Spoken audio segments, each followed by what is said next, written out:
बिहार के कैमूर जिला के मोहनिया में राष्ट्रीय ग्रामीण प्रगति परियोजना का आज कार्यक्रम का शुभ आरंभ किया गया। महिलाओं को उत्थान के लिए केंद्र सरकार के द्वारा लगातार कई प्रकार की योजनाएं चलाए जा रहे हैं, जिसमें से राष्ट्रीय ग्रामीण प्रगति परियोजना भी शामिल है।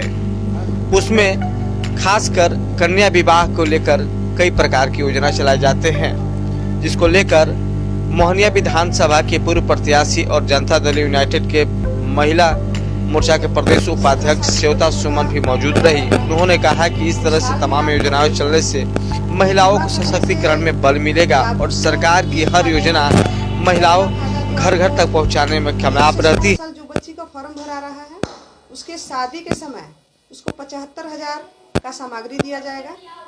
दूसरी चीज की जो बच्ची अभी मैट्रिक में एग्जाम दे रही है, उसका अगर फॉर्म भरा जाता है तो परीक्षा उत्तीर्ण होने के बाद 2500 रुपया उसके खाते में जाएगा। तीसरा फायदा कि अगर बच्ची किसी तरह से बीमारी से ग्रसित है तो उसको इलाज में 11,500 रुपया आता है, जो कि अभी 5,500 सब्सिडी के रूप में है। राष्ट्रीय ग्रामीण प्रगति परियोजना एक चीज और है कि जो स्कूल में टीचर लोग बच्चों को पढ़ा रहे हैं सरकारी स्कूल में 1 से 8 तक क्लास के, उसमें ग्रामीण प्रगति परियोजना की महिला या जेंट्स उसमें जाएंगे, हेडमास्टर या मास्टर से मिल करके बच्चों का ट्रेनिंग दिलवाएंगे। ट्रेनिंग में जो बच्चा पास आएगा उस बच्चों को हर 3-3 माह पर 300 रुपया प्रोत्साहन राशि के रूप में दिया जाएगा। सरकार के द्वारा आपको क्या मतलब कैसे खोलने का आदेश मिला? ये राष्ट्रीय ग्रामीण प्रगति परियोजना ये एक परियोजना है जिस तरह से जीविका चल रहा है। ये भारत सरकार का ट्रस्ट है, इसका रजिस्ट्रेशन नंबर है। इसके चेयरमैन राजू कुमार जी हैं, जो कि अभी पटना में उनका हेड ऑफिस है।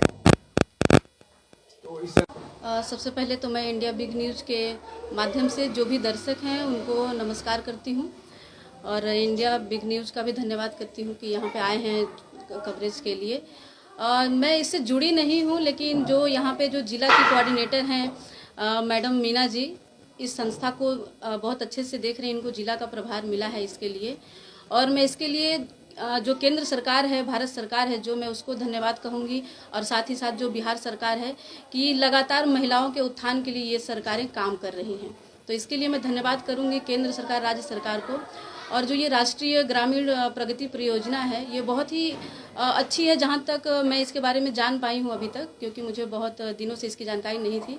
कुछ दिन पहले इसकी जानकारी मिली है और ये बहुत महिलाओं को, जो हमारे समाज की महिलाएं हैं, उनके उत्थान के लिए ये काम कर रहा है।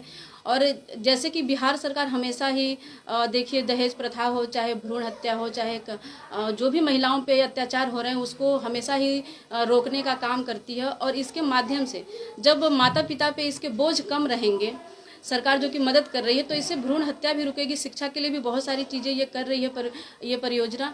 और मैं ये कहना चाहूँगी कि और इस मीटिंग का एक और उद्देश्य था, मैडम और हमारी मुलाकात हुई थी, तो हम लोग चाहते हैं कि इस परियोजना के तहत जो परिवार है, जो समाज है, जो ग्रामीण लोग हैं, उनको तो इसका लाभ मिलेगा ही, साथ ही पूरे बिहार में ये परियोजना भारत सरकार की है, तो लगभग पूरे भारत में ही चल रही है। तो पूरे समाज और पूरे देश की जो महिलाएं हैं वो सशक्त हो पाएंगी इसके वजह से, क्योंकि जो महिलाएं इससे जुड़ेंगी उनको भी एक रोजगार मिलेगा और उनको भी एक पहचान मिलेगी। तो ये उसके जब आत्मबल को बढ़ाएगा तो जो परिवार है उनके, वो खुद उनको समझ आएगा कि बेटियां भी बहुत कुछ कर सकती हैं और उनको इस तरीके से आगे बढ़ने से ना रोका जाए, उनको आगे बढ़ने दिया जाए। वो भी अपने पैरों पर खड़ा हो सकती हैं और अपने लिए, अपने हक अधिकार के लिए लड़ सकती हैं। तो हम लोग चाहते हैं कि इस परियोजना के माध्यम से जो महिलाएं हैं उनका एक संगठन तैयार, ऐसा संगठन तैयार हो कि कहीं भी जैसे एक महिला आर्मी तैयार हो। कहने का मतलब ये है कि जो अपने हक अधिकार के लिए लड़े। जैसे आप गाँव में देखते हैं कि बहुत सारी महिलाएं जिनको दहेज के लिए प्रताड़ित किया जाता है, अगर उन्होंने किसी लड़की को जन्म दिया है तो उस लड़की को जन्म देने के लिए उनको प्रताड़ित किया जाता है। लेकिन पुलिस हो, चाहे थाना हो, चाहे प्रशासन हो, उनके ज़्यादा इन बातों को नहीं सुना जाता है, क्योंकि हमारे देश में ये आम बात है। क्योंकि हर जगह महिलाओं को लड़की को जन्म देने पर ताना सुनना पड़ता है, उनके साथ मारपीट की जाती है, चाहे जिस भी तरीके का शारीरिक चाहे मानसिक शोषण किया जाता है। तो जब महिलाएं एकजुट रहेंगी और जब एक महिला खड़ी होती है तो उसके साथ उसके पीछे कोई नहीं होता, यहाँ तक कि उसके परिवार के भी सदस्य नहीं होते हैं। तो हम